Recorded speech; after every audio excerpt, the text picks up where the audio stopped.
Assalamualaikum warahmatullahi wabarakatuh. Oke teman-teman, kali ini kita akan bahas sesuatu yang mungkin bikin kita mikir ulang. Sebuah pertanyaan yang penting banget.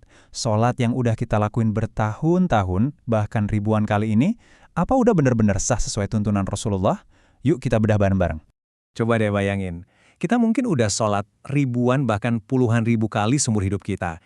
Tapi pernah nggak sih kita berhenti sejenak dan benar-benar nanya ke diri sendiri, gerakan gue, bacaan gue, udah valid belum ya di hadapan Allah? Pertanyaan ini kedengarannya berat, tapi ini krusial banget buat kita semua. Nah, ini dia. Ini bukan cuma kutipan biasa. Ini adalah sebuah kisah nyata yang jadi dasar pembahasan kita.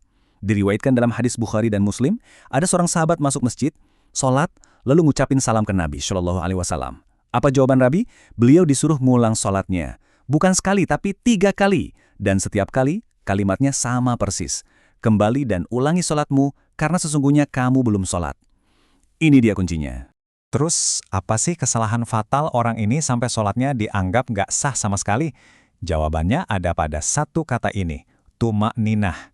Dan seperti yang akan kita lihat, ini bukan sekedar anjuran atau biar lebih bagus, tapi ini adalah pilar sholat yang kalau ditinggalin bisa bikin sholat kita runtuh. Jadi, apa itu tuma'ninah? Simpelnya, artinya tenang, diam sejenak setelah setiap gerakan kita sempurna.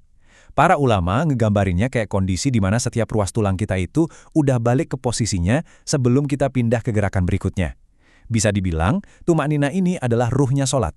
Tanpa tuma'ninah, sholat kita cuma jadi senam tanpa makna.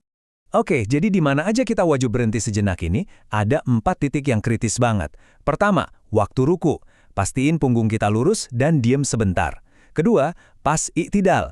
Nah, ini sering banget kelewat. Jangan langsung nyungsep buat sujud, tapi berdiri tegak dulu sampai sempurna. Ketiga, pas sujud. Pastiin semua anggota sujud nempel dengan mantap. Dan keempat, yang paling sering jadi korban ketergesa-gesaan, pas duduk di antara 2 sujud. Duduk dulu yang tenang, baru sujud lagi. Dan coba lihat deh perumpamaan yang dipakai Nabi Shallallahu Alaihi Wasallam dalam hadis riwayat Ahmad ini kuat banget. Para sahabat waktu itu nanya, gimana caranya orang bisa mencuri dari sholatnya sendiri ya Rasulullah? Beliau jawab, dia tidak menyempurnakan ruku dan sujudnya. Dengan kata lain, dia nggak tuma'ninah. Ini nunjukin betapa seriusnya masalah ini. Oke, sekarang kita masuk ke salah satu rukun yang paling istimewa, sujud. Momen di mana kita, seorang hamba, berada di posisi paling dekat dengan Allah. Tapi, kedekatan ini ada syarat-syarat fisiknya yang nggak boleh kita sepelekan. Angka 7, apa nih maksudnya? Ini bukan angka sembarangan, ini adalah jumlah anggota badan yang sifatnya wajib, saya ulangi ya, wajib menempel di alas sholat kita waktu sujud. Nah, berdasarkan hadis riwayat Imam Bukhari, ini dia ketujuh anggota sujud itu. Pertama, dahi dan hidung. Ini satu paket ya, harus nempel dua-duanya. Lalu kedua telapak tangan. Kedua lutut. Dan yang ini nih sering banget keliru, kedua ujung jari kaki. Jarinya harus ditekuk dan ngadep ke kiblat, bukan diangkat, bukan disilang, apalagi dilemesin aja. Coba deh nanti pas sholat kita cek sendiri, udah nempel sempurna belum ketujuhnya? Ini juga pertanyaan yang sering banget ditanyain. Wajib 3 tali nggak sih? Kalau cuma baca sekali, sholat saya sah nggak ya? Nah, yuk kita lihat gimana penjelasannya sesuai dalil.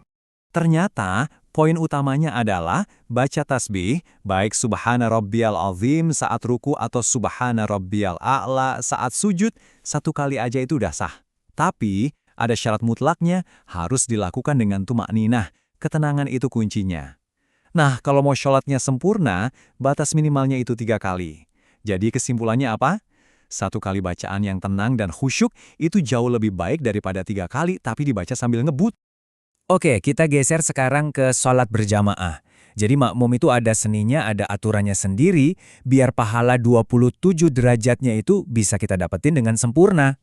Ini prinsip dasarnya, imam itu untuk diikuti, bukan buat balapan. Dalam hadis riwayat Bukhari, Nabi Shallallahu Alaihi Wasallam menegaskan, jangan kalian bertakbir sampai imam selesai bertakbir. Artinya apa? Tunggu dulu gerakan imamnya sempurna, suaranya selesai, baru kita gerak, jangan mendahului. Lalu, sebagai makmum kita baca apa aja? Ini ada bedanya. Untuk sholat yang bacaannya lirih, kayak zuhur dan asar, kita wajib baca Al-Fatihah dan disunahkan juga baca surah pendek. Tapi kalau sholatnya jahar atau yang dikeraskan, kayak maghrib, Isya, dan Subuh, kewajiban utama kita adalah diam dan mendengarkan bacaan imam. Ini perintah langsung dari Allah di surat Al-A'raf ayat 204. Kita tetap baca Al-Fatihah, tapi secara pelan-pelan pas imam lagi jeda, dan kita nggak baca surah pendek lagi. Nah, ini juga nih titik yang sering bikin bingung. Waktu imam bangkit dari ruku sambil bilang Sami'allahu liman hamidah, kita sebagai makmum itu nggak ikut-ikutan ngucapin kalimat itu. Kita langsung menyambutnya dengan Rabbana walakal hamdu. Ini tuntunan langsung dari Nabi sesuai hadis riwayat Bukhari. Jadi jangan diulang ya. Selesai salam bukan berarti ibadah kita selesai begitu aja. Ada semacam paket zikir yang diajarkan langsung oleh Rasulullah SAW untuk menyempurnakan sholat kita.